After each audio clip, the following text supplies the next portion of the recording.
Hello and welcome everybody, I'm OneProperVariant and today we're here for Dev Diary number 130 of Victoria 3, and that is, well, political movement radicalism and civil wars. They've changed a whole bunch, and we already in a previous video talked about the question of, okay, what is changing for political movements in general, and I gotta tell you, the way this works looks incredibly promising. I think when it comes to mechanical implementation outside of warfare, I'm just gonna put brackets around that, okay, but when it comes to mechanical implementation, the Victoria 3 dev team is currently locked in.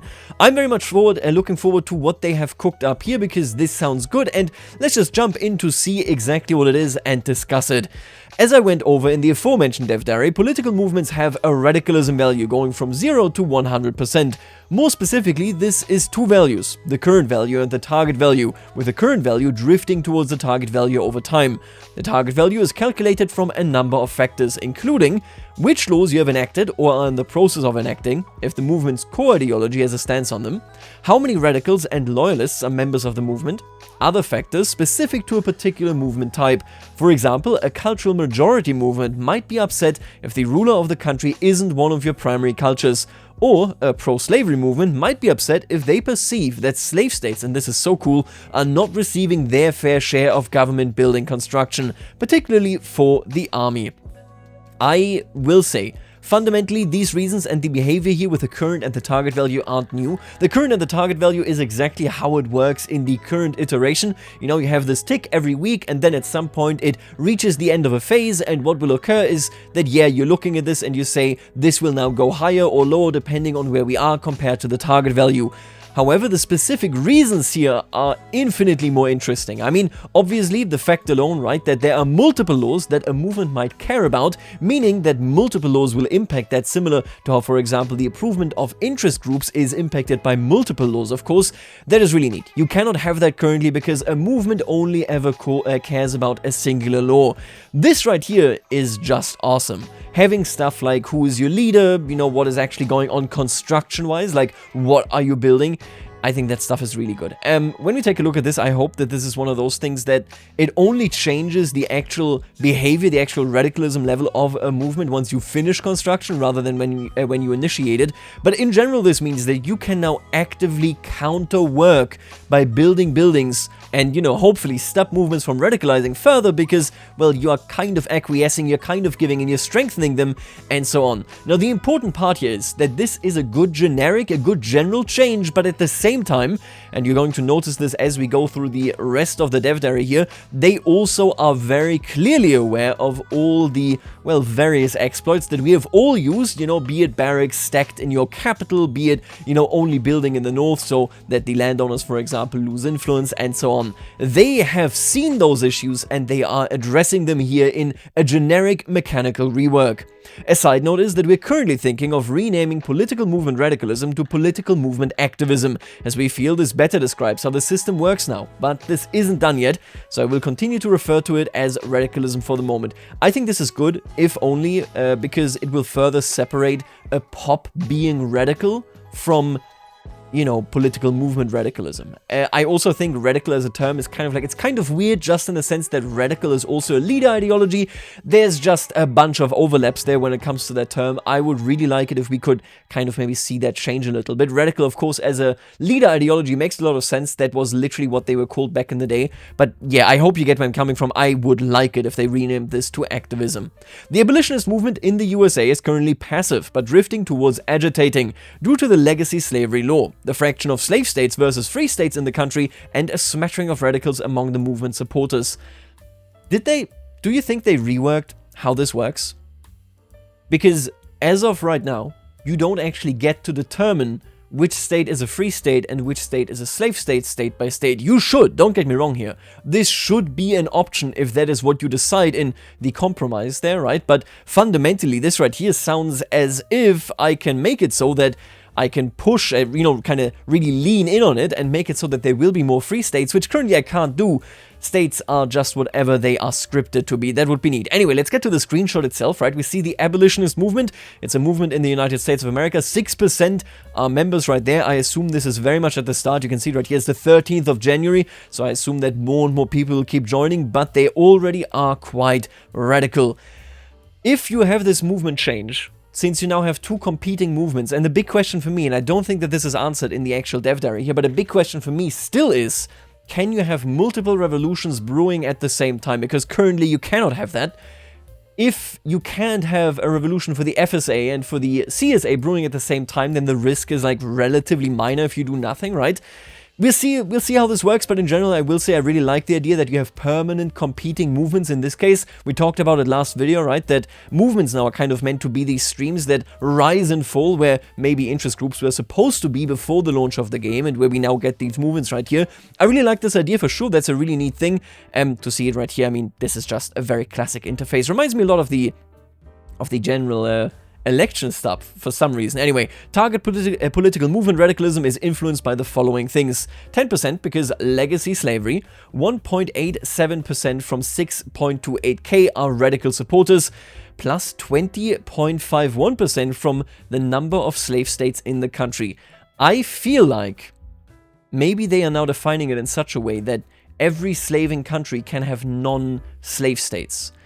Oh, that honestly, I hope they're doing this. Hear me out here. If they made it so that not just in the US, but for example also in the Ottomans, you can define slave-free states, transitioning from having slavery to not having slavery, all of a sudden becomes a lot more interesting, because you can appease that movement bit by bit rather than immediately needing to get rid of slavery by just saying, I don't know, Istanbul, for example, is now indeed a slave-free state. That would be pretty neat. I would actually really like this. I hope it's a generic system if they change that system. They're not saying anything on that, just for the record, but, you know, somebody can hope. Listen, I'll be real with you, they need to rework the entire slavery content for the United States of America anyway. It's not great, okay? I already went over the different radicalism thresholds and their effects, so I won't repeat myself there, but instead focus on the highest radicalism threshold, currently called rioting, but we're probably going to rename it, where civil wars become possible. Well, this isn't technically all that different from before. What is different is that all civil wars are now started by radical movements, including secessions. And listen to this, because this is golden. What this means is that the previous system we had for secessions, where they just randomly start when a culture has high turmoil, is completely and utterly gone from the game. Thank God. Instead, movements can ignite a civil war that is either a revolution or a secession. Whether a radical movement starts a revolution or a secession depends on the movement type and the specific circumstances in your country. So, I will list a few examples of how we currently envision this to work. The exact details may change before release though. Cultural minority movements will generally always try to secede if they can. You should never use the word generally and always in the same... Listen, let's assume they will always do that, right? So if you're a cultural minority, you will always try to secede. Royalist movements will generally always launch a revolution, if they can, but might secede under very specific circumstances. See below, you're gonna see that in just a second. Pro-slavery and anti-slavery movements will usually launch revolutions, but under legacy slavery, for example the American Civil War situation, will tend to secede instead.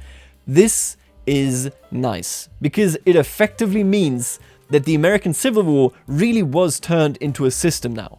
No longer will it be special, rather it is now tied to the law itself, which is interesting to think about, because it means that slave trade would lead to the FSA not seceding. Right? Slave trade would mean that they will try to take over the entire country. Interesting.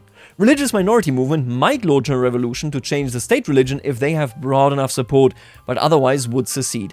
This is really neat. I like this. I'm very interested and curious about the phrasing here, whether this is a mistake in how they phrase it, but to change the state religion. They're not saying to change the law for state religion, they're saying to change the state religion. That would be interesting, that's all I can say. Whether a movement is able to start a civil war doesn't solely depend on their level of radicalism. For one, in order for a revolution to start, there must be at least one interest group willing to side with the political movement. The precise conditions for when an interest group sides with a revolution are still being tweaked, but right now we're thinking along these lines. So basically, if there's no interest groups, that would be a secession. If there is an interest group, that would be a revolution. Now, what are these conditions? The interest group must be influenced by the movement, so that means be able to get character ideologies from it. The interest group must be angry, and the interest group must be at least somewhat ideologically aligned with the movement.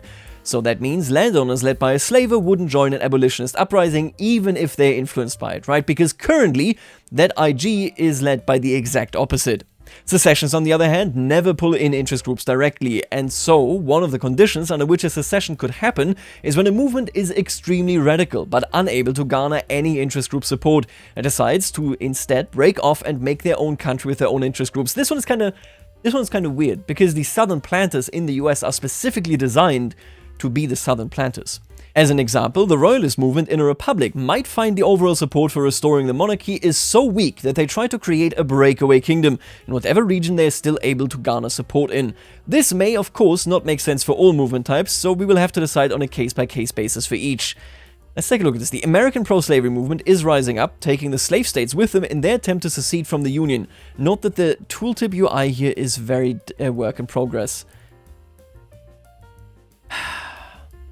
See, this, it's just confusing me. Also, what is that color? Did they change the Texas color? Is that Prussia? Who is this? Who is this over there? It's not Mexico. Pro-slavery movement. This movement is causing, okay, right, classic stuff. We see all this here towards the secession name. That's whatever, it's just localization. Why are the Southern planters not supporting this? That's like my question right now. Why aren't they? But I will say again, I think I see what they're doing. I think they are reworking American content. I might be wrong here, but I'm pretty sure they are reworking American content. I say this specifically because until now, so they, at launch they had issues, right, to say, okay, it should be the slave states that are rebelling, obviously. At launch, anything rebelled, really. Even now, there is a big issue because it's not that clear over what they're rebelling and so on and so forth. That whole problem is solved once you start having movements and once you tie the secession character, so not the revolutionary character, but the secession character, not to this being the tag USA, but to the generic idea of this is legacy slavery, and because of this it will be a secession rather than a revolution. Which means, to define a slave state should now also be a generic feature for legacy slavery countries, rather than just for the US. Don't you think that? I think that. I think that makes perfect sense to me. I could see a world where, as the Ottoman Empire, if I have enough pressure from the anti-slavery, from the abolitionist movement, there would now be a mechanic where I can declare Constantinople, Greece, whatever, they are slave-free states. I could see that. I'm not sure that this is the case, but I'll be honest with you. Kind of odd, don't you think? That there's this very weird color to our west, that is definitely not the normal color of Texas. Maybe they reworked something. Maybe one of the American developers said, I would like to change a couple of things. I don't know. I find this pretty interesting. If they made it generic, I would really welcome this. I mean, fundamentally, obviously, the movements and the revolutions, the way they work now, and they say this later as well, much more moddable than what previously existed. You couldn't touch secessions at all. I worked with them. I worked with them in Hungary. This could make it a lot more interesting. Especially for Austria-Hungary, you could say that, you know, certain secessions, for example, that currently you have a situation where the intelligentsia will always side with people that want racial segregation, making it so that this will never be a secession, what is happening in Austria and Austria-Hungary, the compromise and so on, the Ausgleich. It will always effectively be a revolution. And that revolution will always be won because everything but Vienna flips. If they make this stuff more moddable and more generic, I would welcome it. This looks, I don't know. They don't say anything in particular, but it sounds like it to me. And by the way, did I forget this to say this at the start of the video? I think I did. Happy Day of German Reunification, Day of German Unity, is the 3rd of October. Let's go. Another part of Civil Wars that has changed considerably is state assignment. This means which precise states rise up against you. Previously, state assignment worked according to a few basic rules. For revolutions, a fraction of states would rise up based on movement support. Frequently, this would be everything but the capital if the movement was strong enough. Yep, that's exactly right. For secessions, a fraction of cultural homelands would rise up based on level of turmoil. Yep. Also, would not take all of them. It would be literally the turmoil number in that state that is the percentage chance for something to flip. I know this because I looked at it and it sucks. It means even if all Hungarians are angry, not all of them will secede. Oh no, actually, it's not the turmoil number. It was the number of the culture that is seceding in that state. So if you only have 60% of Hungarians in a state, that state would have a 60% chance to rebel. It sucked. For revolutions, only incorporated states could rise up. The capital could never rise up. Those were the rules. All of these rules, including capital immunity, have been tossed out the window. Instead, the precise configuration of states depends heavily on the type and support of the movement and where its support comes from. For example, a movement with high military support will tend to get more of the states with barracks, naval bases, while a movement backed by a large portion of the population would gain a greater share of states overall. In other words, if you stack all the barracks in your capital and then proceed to anger the military, then, well, that capital is likely going to be on the other side of the war in the coming scuffle. Unincorporated states are now also able to take sides, so that revolutions aren't just a concern in the metropole anymore. I hope that this goes hand in hand, whether there is a ruling class of accepted cultures there, and obviously where they lean as well, right? But I just don't think that if I have a colony that is entirely unaccepted culture and religion, I don't think that they should be choosing a side. At most, they should like try to secede, but that comes down to the idea, can a country have several revolutionary movements? Can a country that is experiencing a revolution have another revolution?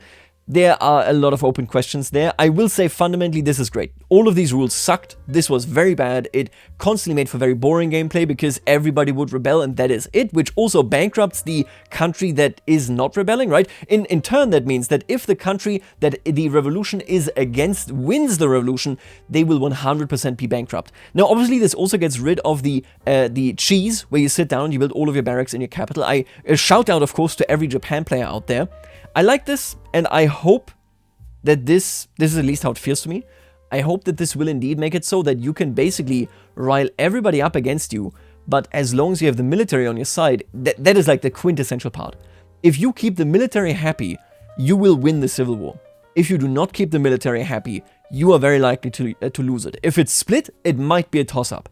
I think that is like the dynamic that they should be going for here, because other than that, politically speaking, the military is largely irrelevant unless you play in, say, for example, well, Japan, obviously, but also anybody in South and Latin America in general. But all of these rules changing, and the way this goes right here, is so good. These are all good changes. Like I said, for me, it kind of feels like Victoria 3 as a team has locked in on a mechanical level. Overall, just like the political movement rework overall, the new system relies a whole lot less on blunt same for everyone rules and much more on precise scripting and rule setting, all of which is of course fully moddable, thank God. For the different movement types, allowing us to create much more interesting and immersive mechanics for the different movements, what they want to achieve and what they are willing to pick up a rifle to fight for. We are also aiming overall to have less inconsequential civil wars going on, like for example over the school system, but to try and increase the danger and unpredictability for even large countries when they do happen. I like this. There is still the big issue in my mind, in the late game, when you release a country and in the late game, when a country faces a civil war, they always go bankrupt. And the AI will effectively never recover from this because of the massive amounts of, standard of living losses, that kind of stuff. I hope that there are basically two changes coming with this, even if civil wars are rarer. I hope that we are looking at basically a situation where if you emerge from a civil war, you have massive, massive boosts to not amassing an incredible amount of radicals just because of loss of standard of living. You just came out of a revolution. That is the way life is now. People should be a bit more immune to it, I feel. And that also would just help with game balancing. And the other side of the coin here is, for me, that if a great power or a major power sees that and has any preference towards either side, I think they should finance them. The player can already do this, but it doesn't really have that big of an impact.